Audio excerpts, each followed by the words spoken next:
তিন দশক আগে পাবনার ঈশ্বরদী রেল স্টেশনের সাবেক প্রধানমন্ত্রী শেখ হাসিনাকে হত্যা চেষ্টা মামলায় হাইকোর্টের রায় আজ।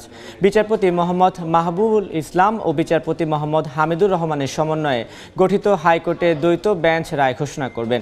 এর আগে ৩০ জানুয়ারি এই মামলার ডেথ রেফারেন্সে আপিল শুনানি শেষ হয়। আলোচিত এই মামলায় ২০১৯ সালের ৩ জুলাই ৯ জনকে ফাঁসি এবং ২৫ জনকে যাবজ্জীবন ও অর্থদণ্ড দেন পাবনার অতিরিক্ত জেলা ও দায়রা জজ আদালত। আসামিদের সবাই বিএনপি ও এর অঙ্গ সংগঠনের নেতাকর্মী। মামলার ৫ আসামি মারা গেছেন। ১৯৯৪ সালে বিরোধী দলীয় নেতা ছিলেন শেখ হাসিনা। ওই বছর ২৩ সেপ্টেম্বর দলীয় কর্মসূচির অংশ হিসেবে ট্রেনে মার্চ করেন তিনি। ট্রেনটি ঈশ্বরদী স্টেশনে পৌঁছালে শেখ হাসিনার অবস্থান লক্ষ্য করে গুলি ও বোমা ছোড়া হয় বলে মামলা অভিযোগপত্রে উল্লেখ করা হয়েছে।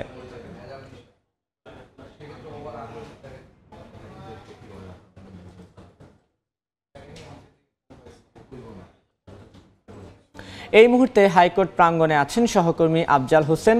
সরাসরি যাচ্ছি তার কাছে।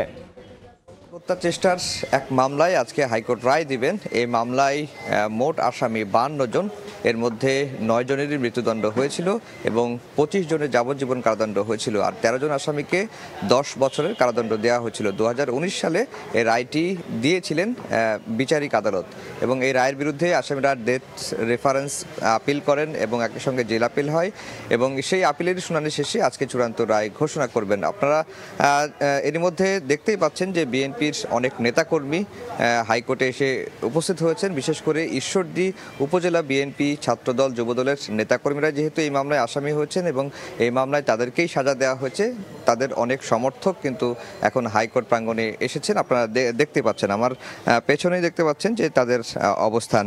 আর এটা বলে রাখি যে ১৯৯৪ সালের ঘটনা। ৯৪ সালে শেখ হাসিনা তখন বিরোধী দলীয় নেত্রী ছিলেন। তিনি ট্রেন মার্চ করছিলেন এবং তারকে বহনকারী ট্রেনটি যখন ঈশ্বরদী রেলওয়ে স্টেশনে যায়, মামলার অভিযোগপত্রে বা মামলার চার্জশিটে যেটি বলা হয়েছে যে তখন শেখ হাসিনাকে লক্ষ্য করে বিএনপির নেতাকর্মীরা ইট পাটকেল নিক্ষেপ করেন, ককটেল হামলা করেন এবং এই ঘটনায় কেউ হতাহত হয়নি। তারপরেও শেখ হাসিনাকে হত্যা চেষ্টার এই মামলায় ৯ জনকে মৃত্যুদণ্ড দেওয়া হয় এবং যাদের সবাই বিএনপি, যুবদল, ছাত্রদলের নেতাকর্মী এবং ২৫ জনকে যাবজ্জীবন কারাদণ্ড দেওয়া হয় এবং ১৩ জনকে ১০ বছর করে কারাদণ্ড দেওয়া হয় এবং এই মামলার বিচার চলা অবস্থায় বিএনপির ৫ জন নেতাকর্মী মারা গেছেন। আর বিএনপির আইনজীবীরা যেটি বরাবরই বলে আসছেন যে এই মামলাটি আসলে রাজনৈতিক প্রতিহিংসামূলক হামলার ঘটনার কথা উল্লেখ করা হয়েছে, কিন্তু কেউ হতাহত হয়নি। এরপরেও এত মানুষকে ঢালাওভাবে ফাঁসি দেওয়া হয়েছে, যাবজ্জীবন কারাদণ্ড দেওয়া হয়েছে এবং বিএনপির যিনি আইনজীবী ব্যারিস্টার কায়সার কামাল, তিনি এই মামলায় মোকাবেলা করছেন।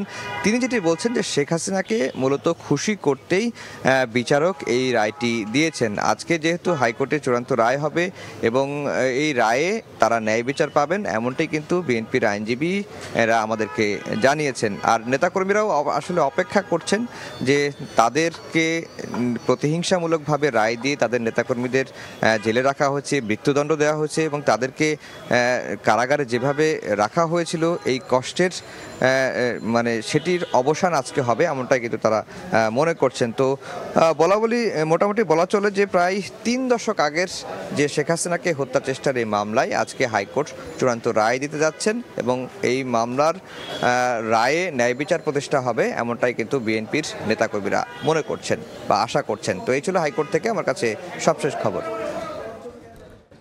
এতক্ষণ সরাসরি যুক্ত ছিলাম হাইকোর্টে।